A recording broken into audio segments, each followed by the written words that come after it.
And welcome back, ladies and gentlemen, to our house. Team Empire vs. G2 is up first, and it's a classic European bout. Our Russian squad versus our mixed European and Australian team of G2. Welcome one and all to our horror desk. I'm your doctor for today, Miloš the Medic, or Miloš the Clyde in this case. Of course, the freshest of fresh. I have a cat as well. Uncle Frester.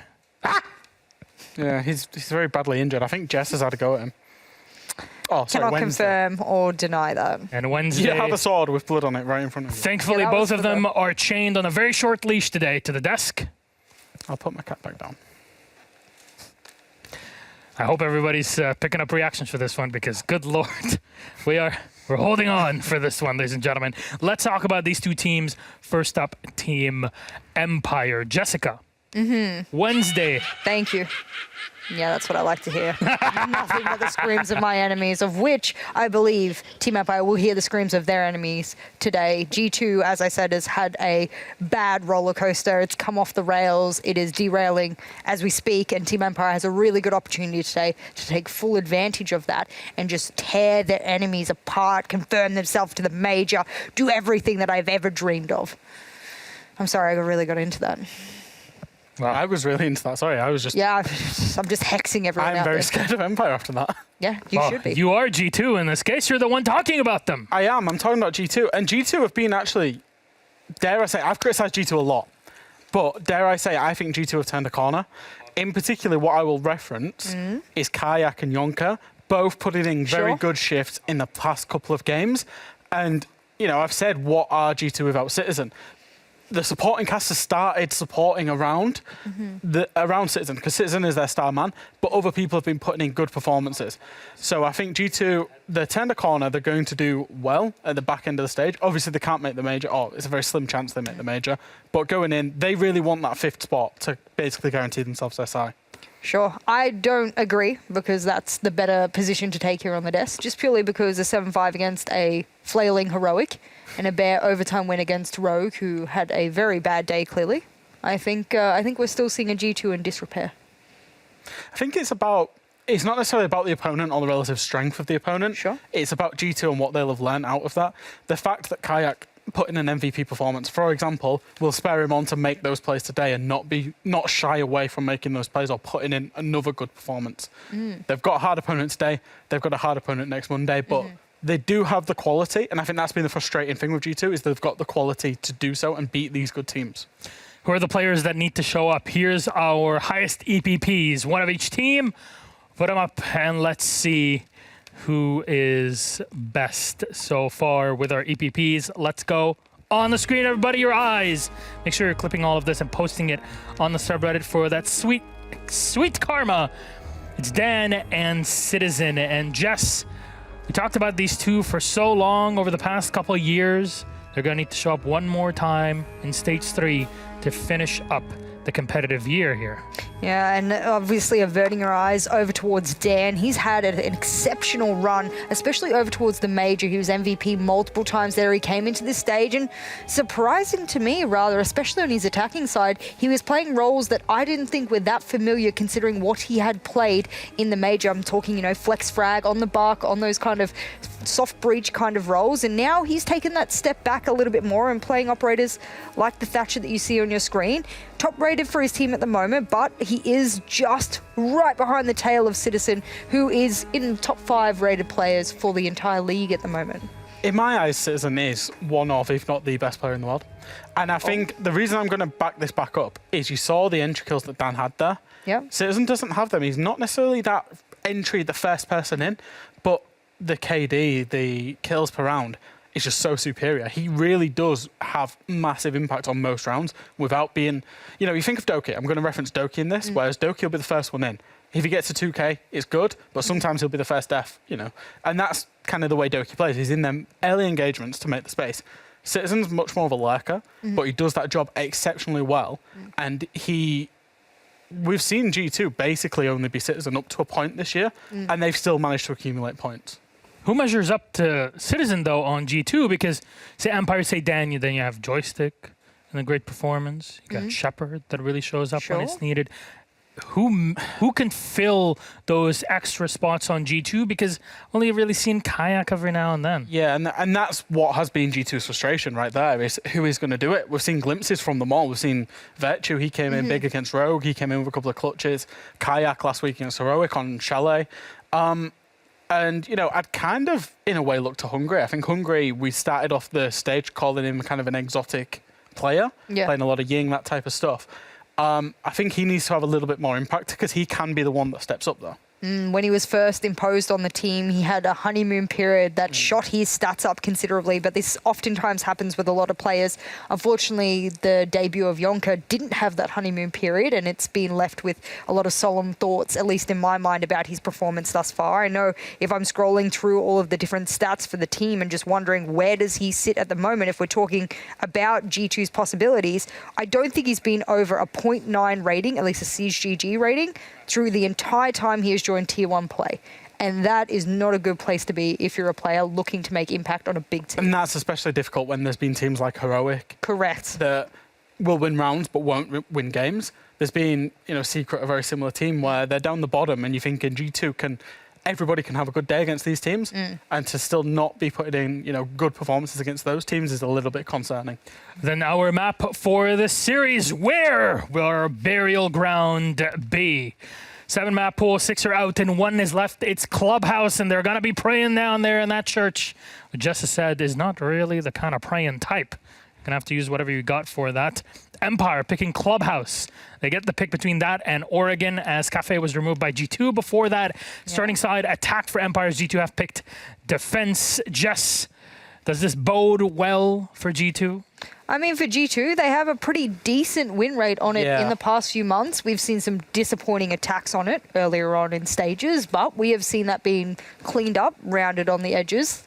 I don't think it's going to go up against, you know, you never take Empire to Clubhouse. We always say this, but we've seen teams beat or push Empire to the edge. Joystick said it a couple of weeks ago when they played Clubhouse. They think it's their best map. Which I agree. I think G2 suffer from the fact they've got a very limited map pool right now. Correct. I'm thinking the only maps they've actually won on a Coastline, Clubhouse and Chalet in the past 6 months. Correct. So once those other two are banned out, it was always going to be a Clubhouse in my mind. Correct. Operator-wise, what is something that G2 can use to their advantage or to ban against Empire starting off on the attack? Something to slow them down? I mean, Empire, as you can see, Dan, he's really been loving the Thatcher recently. I mean, the EMP's knocking everything out. It's been very swift, and you don't want an already confident team like Team Empire to be even faster than they usually are. When they don't have the Thatcher, they'll bring the Maverick. But of course, we know that both teams will require either of these to do their job as well. So I don't think there's really an attacking ban outside of the Jackal that we have seen, of course, Joystick take a few times that they could feasibly get rid of. Whereas on the defense, I mean, compositionally, I'm looking towards things like the Aruni, the Mozzie. What else are they taking it? They've been taking a little bit of Alibi as well, which is not unheard of. She's pre-nerf at the moment. So. Yeah. I'm thinking for G2, it's not necessarily maybe about bans, it's more about playstyle. So, for example, that church site, try and waste as much time, do that kind of roam, the top floor, the middle floor, do it safely, but make Empire clear the full map, because which they do anyway. We know how slow Empire can be, so utilize that as much as you can. Lots of mute play, lots of Mozzie play, maybe even some vigil play, and just really, and you know, maybe even rat it out in a corner. Try and hope they misdrone it, take fights, whatever.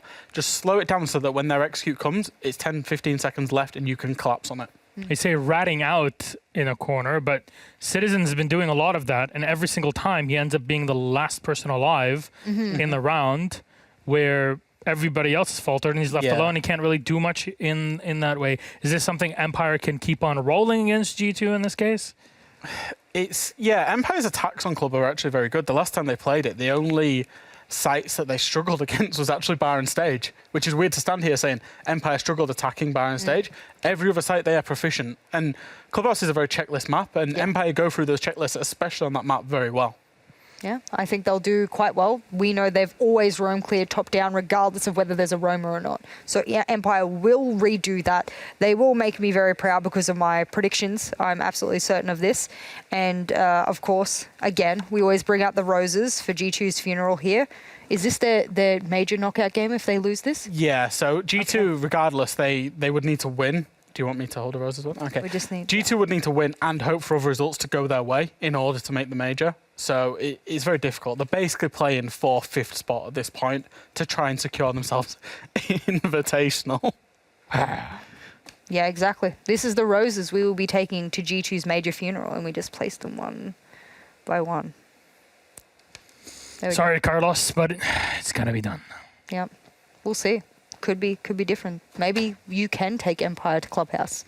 Maybe it's Empire's burial ground now. It's a map G2 do know how to win. That's all I will give G2, is that they're comfortable on that map. They know how to play that map, which can't be said for, 4 of the other maps in the pool at the minute. I didn't know you were this intelligent, Uncle Fester. I've got lots of abilities. More to be discovered as we go, of course. Jess Fresh, thank you very much. Our lobby's ready. Finally, G2 have actually made it in. And let's see exactly where this goes and how it goes on the Clubhouse Wednesday. Uncle Fester, thank you very much again. G2 Empire, we go to Clubhouse, and it's beautiful, rainy, gray, and solemn hot over. And we have our duo of clowns and whatever else you want to call them on the side. We got Des and Ace. Go ahead, take it. Roll up to the scariest show on earth as we have EUL, as you've never seen it before. Empire and G2 about to face off with risk-taking, death-defying strategies on Clubhouse. I'm just watching this candle slowly melt away at the same rate that G2's major hopes die. Things are not looking so good, but this is one of those games that we look at as one for the ages, my dear Tim. G2 Empire, one as old as history itself, but unfortunately one that I think today many are expecting will go a particular way. Empire, the most likely to walk away with the win. It's certainly looking that way based on the current form, Des. That much has to be said. But we know that this G2 squad has surprises in it. They've got players who are able to just turn a performance, and we will see if we get any of that today. Clubhouse, of course, a fascinating map. It's one that you expect Empire to do very well on. But as we've said, G2 have not had terrible performances here recently either. So it could be, as you say, another one in that catalogue of games and classics that we've seen between these two rosters. I really feel that we need to actually blow these candles out now, because this is about to melt down to nothing. I tell you what, let's do it. It's like a birthday. I don't know whose birthday it is. Oh, I'm not going to turn mine off. There we go. So you should have turned yours off. I was saving everybody's ears rather than blowing into my microphone. How often do you hear Ace and Des blow down a microphone? Not very. A couple of times a week if you watch it, you own it back. More than a couple, I'm sure. However, our bands are flying through. Capital taken away by Empire against G2, a team that we have seen Hungary use that a number of times for breaking catwalk holds, for example. A smart ban in my books, followed up by the Valkyrie, plus a Thatcher that was initially banned away by G2. Looking at that form coming into it as well is fascinating, Des. You know, you feel like one team is on the up and one has been struggling, but identical form coming into it for these two teams, and it really does put us on the precipice of a potentially huge encounter between these two. And we're going to get things underway. G2 will be kicking us off on the defence. They'll do so without the Valkyrie and without the Wamai, both pretty common bans as of late. And we're going to have Empire on the attacking side. Just having a look at the operators that are populating those boxes right now, and not seeing anything too wild jump off the screen at the minute. Not just yet, no, but we'll wait, of course, until we get into the round, because often it's not the operators themselves, it's what the teams are looking to do with them. Now, looking, of course, on the side of the attackers, Empire here, you've got those two hard breaches you'd often see on this map. Habana, the Queen of Hatches, joined by the Maverick, and a 6th pick coming in at the last second for Hungary, who moves across from the Legion onto the Mirror for a gym bedroom start. Expect we'll see those mirrors going down, one facing out towards Jacuzzi from the bathroom, the second likely set up inside of logistics, looking south into construction. That is the normal setup that we often see on this site. Just, you know, whilst we've got our spooky setup in the studio, Des, do you know what Ghost's like for dessert? Oh no, it's one of those days. What are they like, Tim? They like ice cream, Des! Here we go, we're in! We are up to speed! I watched Fresh and it took him about 3 seconds to process that one. We're in, we are rolling. Get yourself ready, strap in for some Halloween puns that I'm sure will be coming your way. Des is fascinated, I think, by the fact that I'm still casting in my hat. No, I'm more fascinated by the fact that you're still holding the cane. I love the cane. I feel like it's becoming part of my personality. Up on the top floor, we're going to have Jonker just applying that Kaid Electrical onto the jacuzzi wall. So they are preempting, of course, the push coming in from that side from Empire. But right now, most of the focus is over towards the east side. Des, again, not terribly unusual. Get into the east side, take over construction particularly, push past CCTV and Cash, clear that out. And it allows you to play on the south-sided windows as well. And they go getting this opened up. Normally you'd see the Habana focused out here, looking to open it up just to give you enough of an angle that you can see onto the west window that faces out of conservative wall and out onto that south balcony. Gives the attackers more opportunity to make use of that. But here, it's done by the Maverick. 45 seconds in, it's finally been opened up, and you've still got Virtue looking to be a little bit cheeky. Normally, you'd see a couple of players hold up inside of Cash and looking to waste a bit of time, but this is forcing a good chunk of utility out of Empire already, and time. 60 seconds in, Virtue still holding electrified Cash wall. They've also got the mirror window to step back behind as well. There are a lot of layers to this defense coming out of the side of G2. And I'd say so far, not a bad amount of time wasted. Not at all. They're looking reasonably solid. They've not sort of over-aggressed and taken any unnecessary early fights. Dan has been able to get himself established on the south windows, obviously feeling relatively comfortable now that Sider's inside of CCTV. It's just going to prevent Virtue pushing down and challenging him from that window. So Dan can be pretty comfortable. Virtue's been forced back now, Des, so Empire have pretty much got that east side under control. They can start putting pressure on towards site. So whilst G2 have wasted good time, Empire still have plenty left to work with. They still have the control of the map they need. Yeah, it just looks a little bit slower and maybe isn't moving at the pace they'd be wanting just yet. We know that Empire historically have been a slow team against some opponents. I think here with the amount that you have to get done, you can understand if this one also ends up looking a little bit long and drawn out. They're still not yet able to get rid of the mirror window, but no concerns when you have a lovely hole just sat underneath it. In fact, Joystick, he's going up nice and close here, maybe looking to find his way through, hoping that someone is going to swing on, but he'll be delighted to know from the drone in front of him there is no one holding inside of logistics. So surely the push starts to come in here. We've got 40 seconds still to play with Tim, and no one has yet died. Needed to get themselves inside of logistics there because it was a bit of a nightmare position. It was very easy for the flank to come through. Joystick, you see his leg, but he just manages to get away with that one. Jonker finds an opener onto Always there. Empire pushing into logistics in numbers now. There's 25 seconds left to go and the kills start to rain in. Joystick and Shepard managing to get two back for the Russian side to put them at the man advantage 4 versus 2 now, as Shepard gets himself a second and he's almost doing everything as he gets in and starts getting that diffuser down. It's going to be another successful plant for Shepard now then. Citizen, he has something to say about it, but he's going to need to find a lot more words, Des. He's in a terrifying position right now. 1 versus 3. This is not going to be easy. He sees the man on the single door, but he dips away. He knows they're going to be on the window. Shut down through the peak hole by Shepard. 3 kills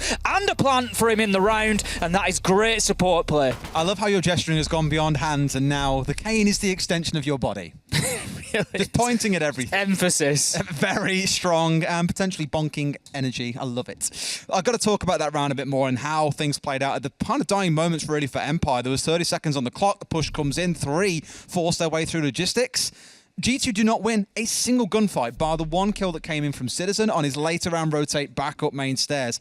Everyone else lost gunfights, and even if Empire had lost one, they still had the ability to trade because there were 3 stepping on their way through. So it seems like the horrors of the previous Playdays for G2, the inability to win these gunfights is still standing up for them, at least in round 1. Let's see if Bar Stage does any differently. I expect we will see a very similar setup to what we saw in the prior round. Given many teams do bring the mirror up to the top floor, you'll have one facing out towards Jacuzzi, one looking down towards construction, which enables those playing on the vertical holes upstairs to, play a bit more comfortably. You haven't got to worry about someone sprinting at you through Jacuzzi or coming marching on through construction. It should make life a little more comfortable, although with the number of weeks that we've now seen Bar and Stage being played, you'd imagine Empire have got a response. I'm interested to see on the defence here, Des, whether we have the deployable shield played in the middle of Bar. If you remember, it's G2 that played with Kayak on the mirror in Bar, basically next to the main Bar area, just looking onto that plant spot, because there is a plant spot at the top right of your screen now by the speakers and guitar up there, where it's not really easily challenged from above, and that's become a bit of a go-to plant spot. So what G2 did was they played Kayak slap bang in the middle of the bar. They put him a deployable shield there, and he just had to hold on to that position with his life, and it gave him an easy peek onto that spot. And when the shield was cleared out, he pushed up to Jukebox and played just behind that corner. And it was actually a really impactful defense, and it was a very difficult position for the attackers to deal with. So I'm interested to see whether Kayak goes to that position again, or whether G2 think, they've had time to prep for that. They're going to be already having a strategy in mind to clear that position out, and maybe he doesn't. At the minute, it looks like he's sticking to the top floor. Some more savvy Siege savants maybe looking at this round and thinking, oh, okay, this looks very similar to the prior. They read the run out from Citizen 2. It is very similar to the previous round. It's much like when you're attacking Cafe and you've just played into Bar and Cocktail. Maybe you've won or lost, and the defenders move down to Reading and Fireplace. The attacks look almost identical as they did in the prior round to this one. They want the same control. They want the top floor control before they think about and execute, which if you're in G2's books, you're thinking, great, we can run that clock even lower. But Empire have moved with pace. They've dealt with a run out. They've won the vertical versus Kayak, who was holding on the mirror. That now means logistics is clear, and in almost half the time, Empire have got the map control they were looking for. Virtue's still hanging around on the top floor, but if he loses his life here, it's a 5 versus 2 looking into a site execute.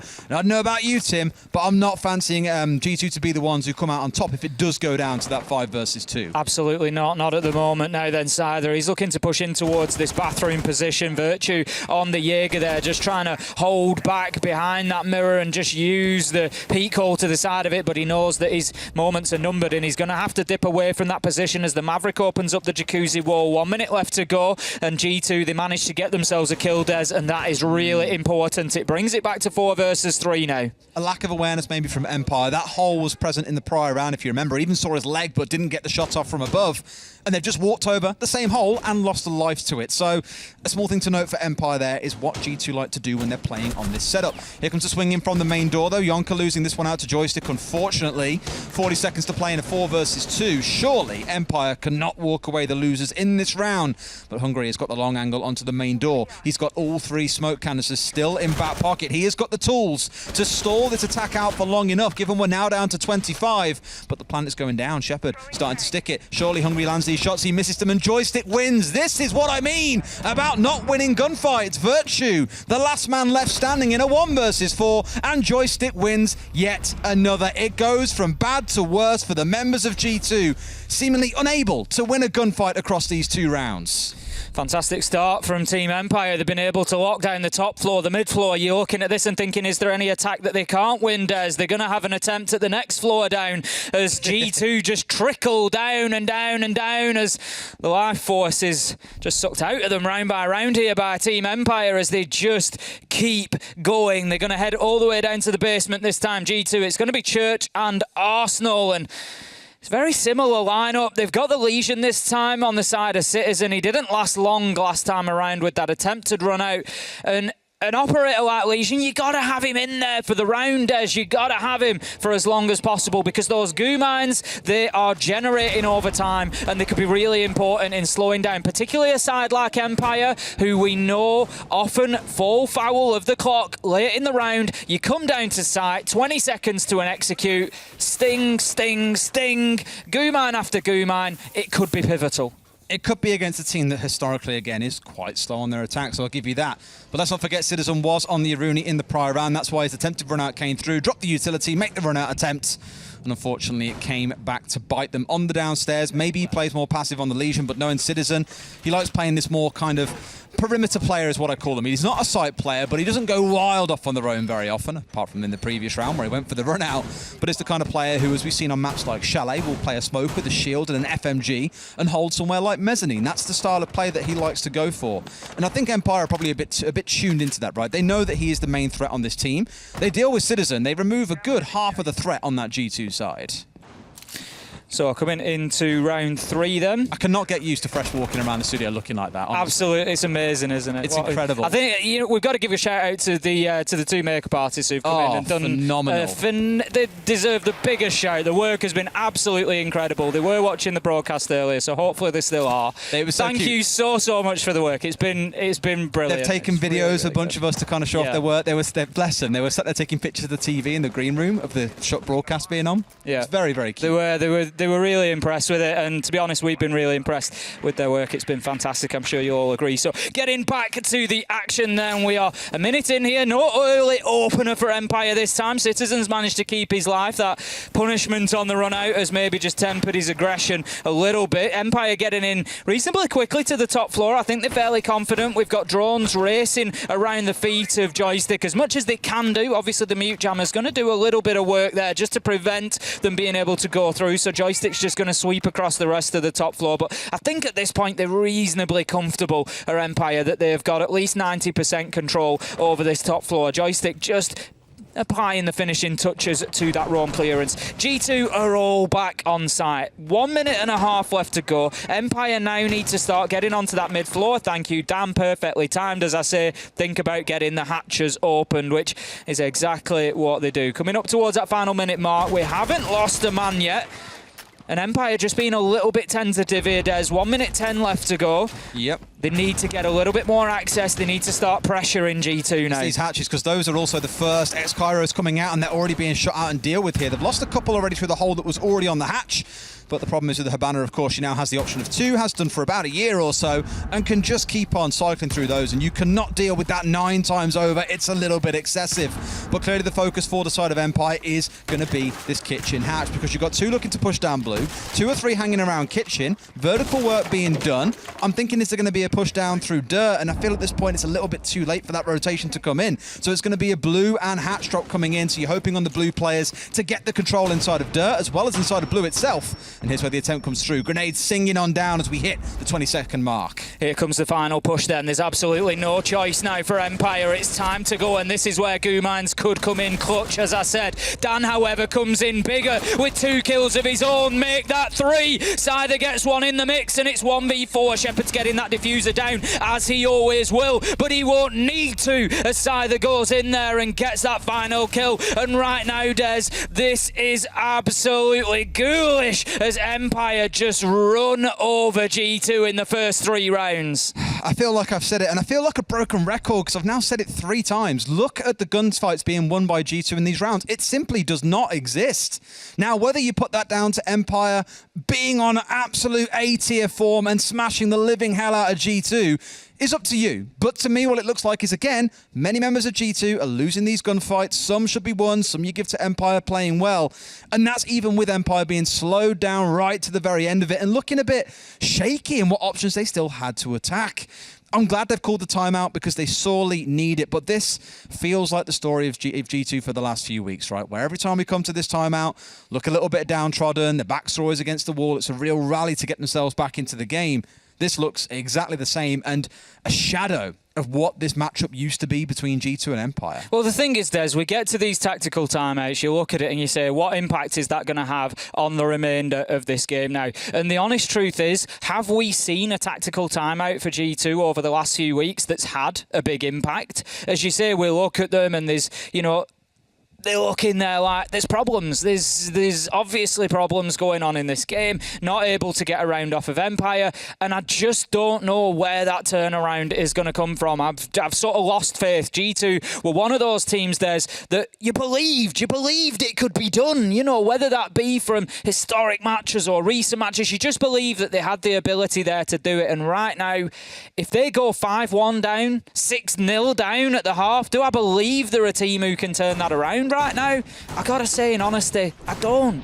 No, I mean, we've seen teams pull out magic, right? I mean, who was it last stage? I want to say it was Secret.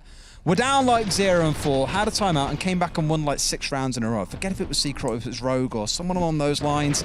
But we've seen what timeouts can do for teams. The problem is, over the last few Playdays, I've felt their impact hasn't necessarily been as strong. Bar maybe BDS coming up against Rogue. That was a very, very different conversation. BDS versus Kavana, sorry, I suppose I should say. This one needs to work for them. I don't know what they can fix in a timeout about the gun skill, but otherwise, you know, the time being taken by Empire was seeing the clock run down. It wasn't awful. So maybe there's some hope here. Maybe they've got the secret key in that timeout. But being truthfully honest with you, Tim, I'm not very optimistic. This is it. I'm just not convinced. You know, would I like to see it? Would everybody like to see it? I'm sure we would. You know, 4 kills, 3 rounds. It's just not screaming that it's possible, is it? That's the point here. And, you know, that's certainly not to specifically lean towards G2, but I'd just love to see entertaining games, and to see them be able to get back into this one would be great. But they just haven't shown any signs or glimmers of it yet. So we'll see in round 4 whether this can be the kickstart that they need. They're going to come in on that top floor once again, Des, and they've got to find a way here, otherwise it's going to be critical. Imagine you get to the half and they were, say, 6-0 down, and that was on the defensive clubhouse as well. Would not be the map to walking away with something like that. As always, Empire getting the Maverick up onto this wall and starting to try and bleed their way through.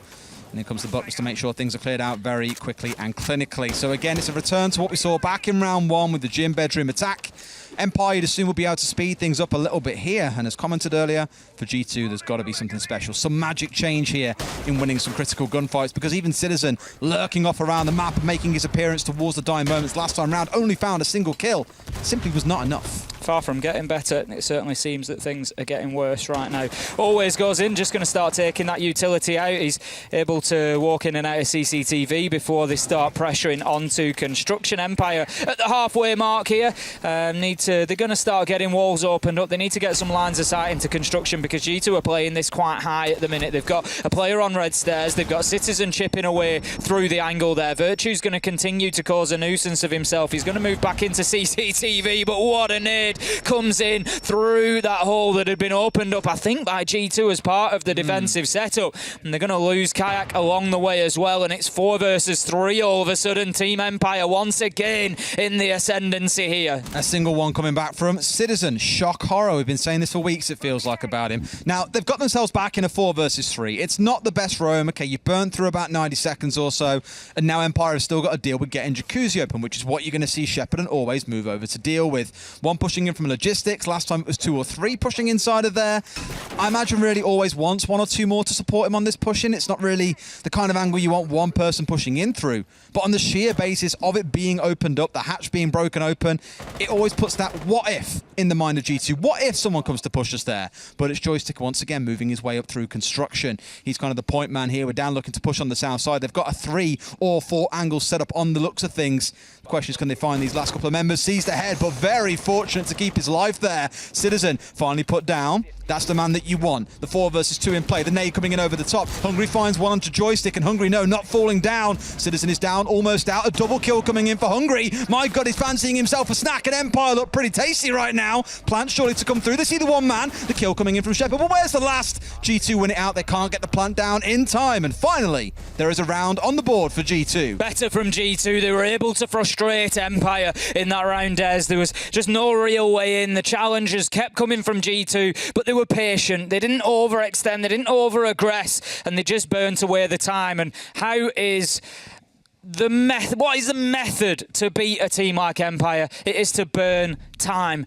Don't go in and try and take gunfights necessarily. We know that online, sometimes, yes, you can get some success with that, but if you frustrate them out of an extra 20 or 30 seconds, you will almost always find that Empire leave themselves short of time for that final execution, because they are generally coming in with one shot. They are generally coming in with 15 to 20 seconds left when they are thinking about getting that diffuser down, and G2 seem to understand that well. They manipulated the round well, and that was the start that they needed. 1-3 now. Yeah, I mean, there's 2 versus 1 at the very end as well, because Citizen was down. I believe he was one of the last 2 there, didn't get finished off. But Hungry, the man of the hour, with 2 big kills to keep them alive in the 4 versus 2, and at least guarantees them 1 round on the board. However, the one thing I will say is it wasn't convincing. That's what we need to see, is a convincing round win from G2 to show they are here and ready to give some fight. Here, hopefully, we're going to see something a bit more convincing, as again, it's again like attacking Cafe. If you're trying to go towards reading Fireplace, you've got to do all the stuff you do to clear gym bedroom and then worry about the potential execute on site. Hungry was not dealt with inside a kitchen playing on the smoke last time around, so although he's on the pulse, I'm hoping that at the very least he can feed a bit of information back and forth to the team, be the terror of main stairs or kitchen, wherever he chooses to play. And hopefully for Empire, they are more conscious of the hole that is normally opened up just inside of logistics. Although there's still a bit of setup work to do, because there's still Kayak with his mirror window on side here. He could be a little bit behind time because that means they have not got a hold right now inside of construction. Finally will get done, but 25 seconds into the round, you'd wager maybe a little bit slow. Potentially, we do see teams There's a lot of setup to do on this extending side, into to be the fair. action phase, and there is a lot of work to be done. But as you say, you know, something to be aware of, something that other teams may see, and should they play Clubhouse again in future, might think, actually, let's just rush to that window and let's aggress onto it and make his life difficult. But as it is, Kayak gets his job done. Shepard's going to be immediately on to opening construction up, just giving an angle there for the nades potentially to fly in. We'll see if that happens. He's going to try and land them in behind the mirror window potentially. You can just take a bounce off the wall. Here comes Dan looking to burn out any utility like the ADSs that might just keep the mirror safe. Kayak, he's aware of this. He's dipped away. In comes one nade. Will there be a second? I don't think another one is going to follow for the time being. Yeah, surely Sider gets round here now and pops out this mirror window to force Kayak away. At the same time, someone can once again open up that logistics hatch, just give some concern to Kayak that someone might pop in behind him, force him to fall back, and so on and so forth. We've seen it a million times. Hungry's down the basement here as well, so he can feed that info back and forth if he gets himself in the right spot.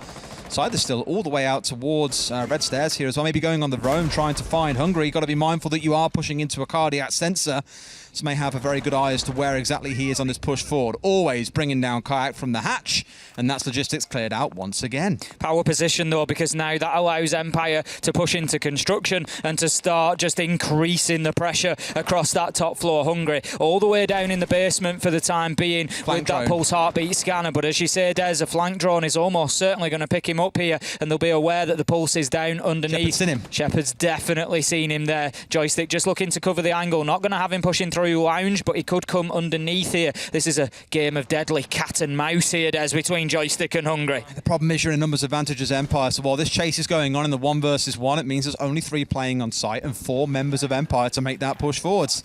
Now those vertical angles being opened up, so they have got the control, albeit quite slowly again. A C4 coming out from Yonka finds no one. Worth mentioning, of course, with Kayak being down, that's another C4 off the board they will not have the option to use. And now we're coming down to 25 seconds. Empire again, seeing that clock running lower and lower, need to make something happen. Joystick with 1, it's a 5 versus 3. G2 could well win this in the same method as they did the last, but Virtue, hello? There's a man inside of Billiards here. The challenge is going to come in. Sider takes a lot of damage, but this time, Des, Shepard have been able to get to a mankind position to allow them to get the diffuser down. So he's going to go in there and get that done, but it's flawless by the time things are finished. I just thought when there was 18 seconds left, it's 3 versus 5. I thought maybe, just maybe, G2 have burnt enough time to hold on to this one. But no, Empire, they just had them encircled, and it was just a matter of time until they picked them apart one at a time. And now it's 4-1 on the scoreboard to Team Empire. It had everything that round, right? It had Empire running out of time, it had G2 losing gunfights, and it's always the question of what comes first, the clock hitting 0 or G2 losing 5 gunfights. And unfortunately in that round, I think even without winning all 5, 4 was enough in a 5 versus 1, a flawless round to re-establish dominance and remind G2 that this is their night shift, this is their hell, and this is their terror. Final round we go into on the defensive side for G2 is going to be in the basement. Now, hopefully we see some success coming in, but if you remember previously, Empire pushed in at about 20 seconds prior, got the 3K, and suddenly the round was away and rolling. Maybe this one proves to be exactly the same. Kayak straight away up into the kitchen, just getting that hatch reinforced. 7 kills in 5 rounds, by the way. This is it. It's just, I mean, that could be one player, Des. That could be one player. We've got 7 on the side of Empire just for Dan. Yeah. Dan has killed as many, and we say this countless times, it is not all about kills. You know, this is an Empire side that have got, or very nearly got, the diffuser down in at least 3 rounds out of 5 so far. They play in the objective game, and yes, there are more than one, you know, there's more than one way to win a round in Siege. It's not all about the kills. But 7 in 5 rounds as your entire team ain't going to cut it, especially when Dan has got that many just by himself. It is frustrating. Let's see how this starts out. Is it going to be a full map clear? Because surely they've spotted the fact that it is a... I don't want to say it's an SSG roam because it's not got all the hallmarks of it. There's no castle, there's no vigil. It's a little bit more hunkered down in the basement, looking at things like the Kaid. You've got the mirror play as well. You've got the smoke to rely on. So really it's just the Mutant Mozzie setting up on the top floor, and by the looks of it, engineering to waste time as everyone is now back on site. So it's we don't want to lose out on the roam as we have done now every single round. Recall back to last round, losing 2 on the roam and only finding 1. this is more of a, right, let's see if we can waste some Empire time by getting them to go and push around the top floor, because those pests, those mute jammers are going to leave them wondering, is there someone actually on the top floor, or is it a bait? You can't be sure, and in Siege you can't really afford to take risks like that in not clearing out the top floor. So for a team that we talk about time a lot being Empire, G2 have given up the entire map here apart from the basement floor inside of 30 seconds. It was 2 minutes 30 was the mark where everybody was pushing back downstairs. So I want to see Team Empire take full advantage of that. They've got the drones there, they've been held up by the jammers, they've been held up by the pests, but they're already sweeping across that mid floor, and I like to see this, Des. Empire are not messing about here. They've got themselves in, they've recognised quickly that that is the case. Let's not forget, Des, if there's mute jammers and pests up on the top floor, it means there's fewer on the basement. So if the drones can't clear the top floor, they can certainly go into the basement potentially and have a little look. And as soon as you start picking up that there's 5 players down there, you can start moving forward aggressively, always doing exactly that, getting himself into kitchen corridor and kitchen, open up those vertical angles. He's just looking to prevent the nitro play from underneath so that they can start thinking about getting that hatch open maybe. There'll be a grenade it'll go in to clear the electrical off, and they'll try to get this kitchen hatch working for them. Yeah, so the hammer swung first at about the 135 mark, so plenty of time. It's been removed away. So Shepard now should be able to get in a spot to start opening things up, and there's a bit of change for Empire. Dan pushing his way down dirt. Kayak appears to be aware.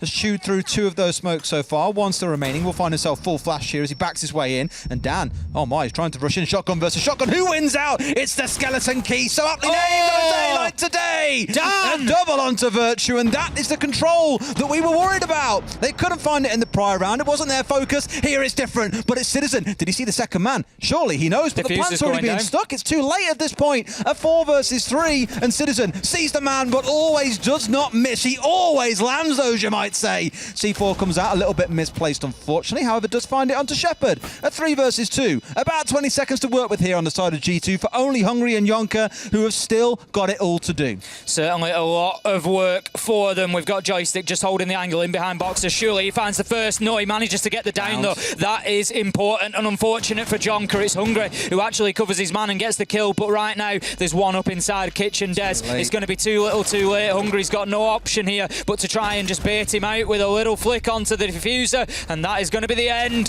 What a play from Dan inside of Dirt Tunnel. Just going from Skeleton Key, flick onto his rifle, bang, headshot down through blue coat. Absolutely unreal play from him.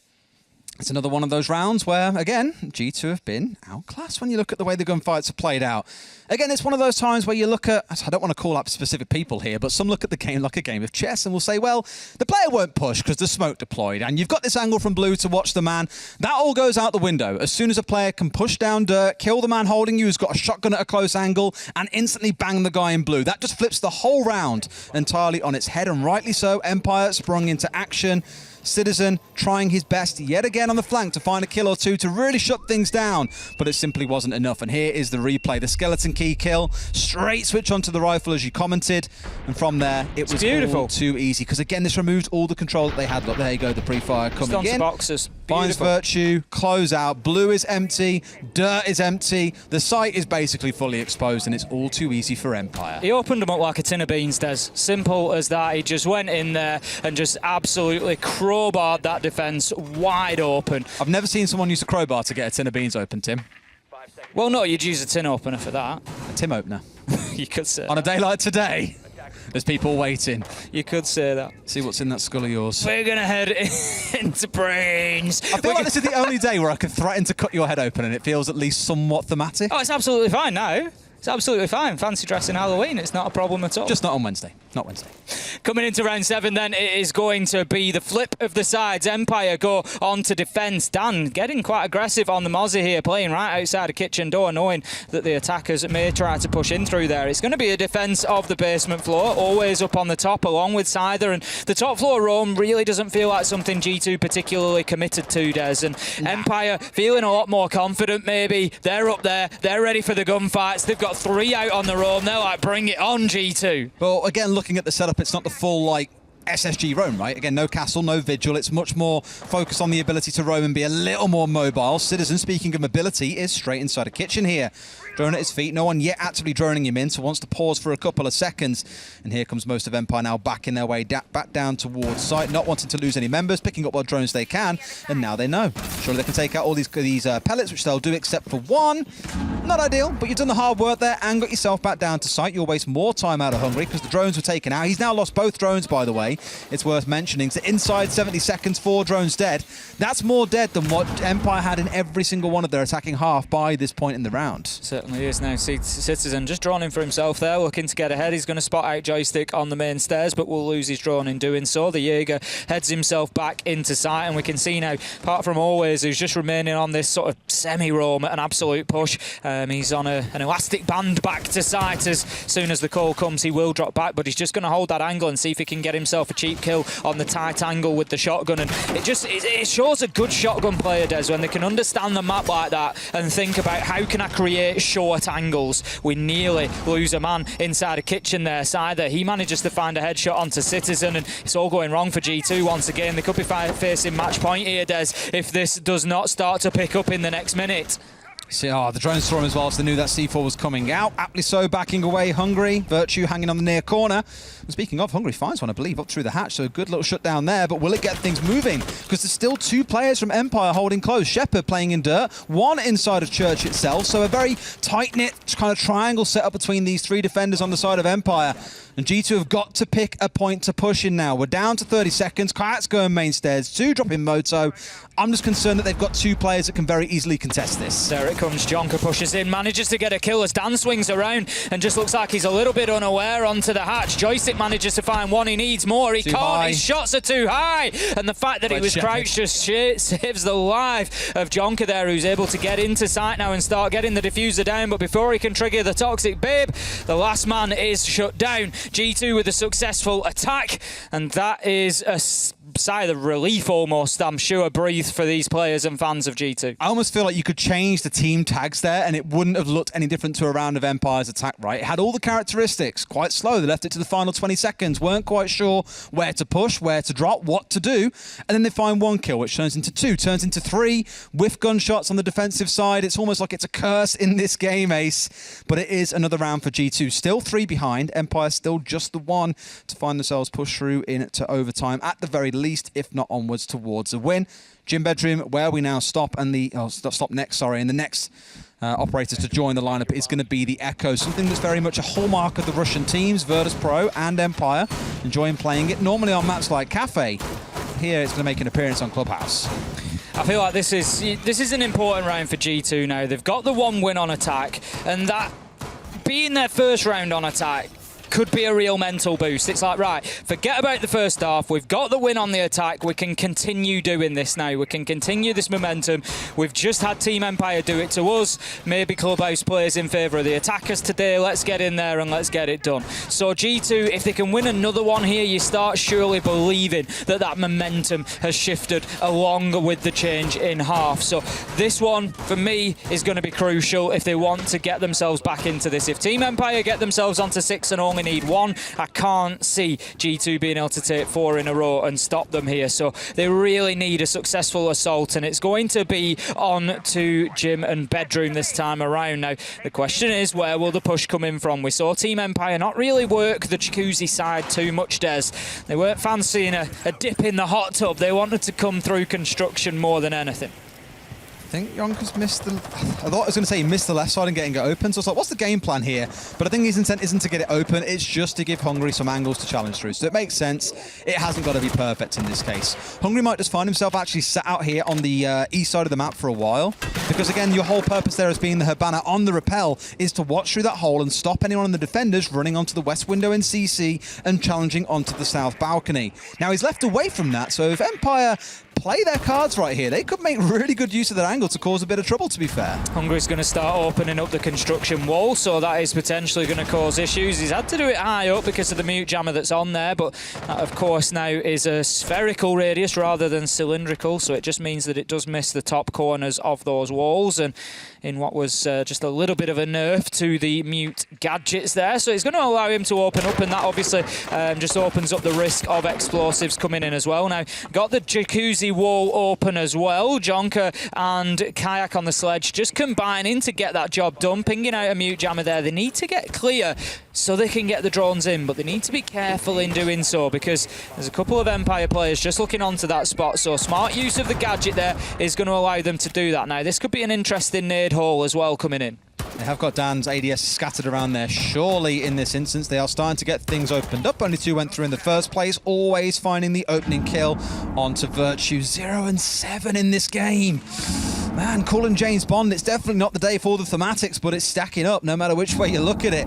Empire now starting to rotate themselves back up and across into sight. They've got the opening they wanted. They've wasted 2 minutes. They've chunked through the utility on the side of G2. It's almost like a dream. As long as you now keep yourselves alive and get back on site, you should be able to play this trades all the way through to the end. And Empire being able to move so freely through cash and construction tells us that G2 is not in control of that side of the map. Citizen does manage to get a kill onto Joystick. Jonker's getting this plant down now. This is where the Yokai drones could come in clutch, but they're not going to need to as Dan manages to find the kill, but they're aware that the diffuser is down. The Yokai drone's under the shelf. It's going to stun out Kayak, but they know where it is now. 20 seconds left to go. There could be an opportunity here for G2, but Empire are just playing this super passive, Des. They're just waiting for the opportunity to push up now. Going pro might just save a life here, but it doesn't as Kayak, he's alert and alive to that potential. Citizen with an unfortunate team kill, and that allows Shepard to close out the round. Not like this, G2. Not like this.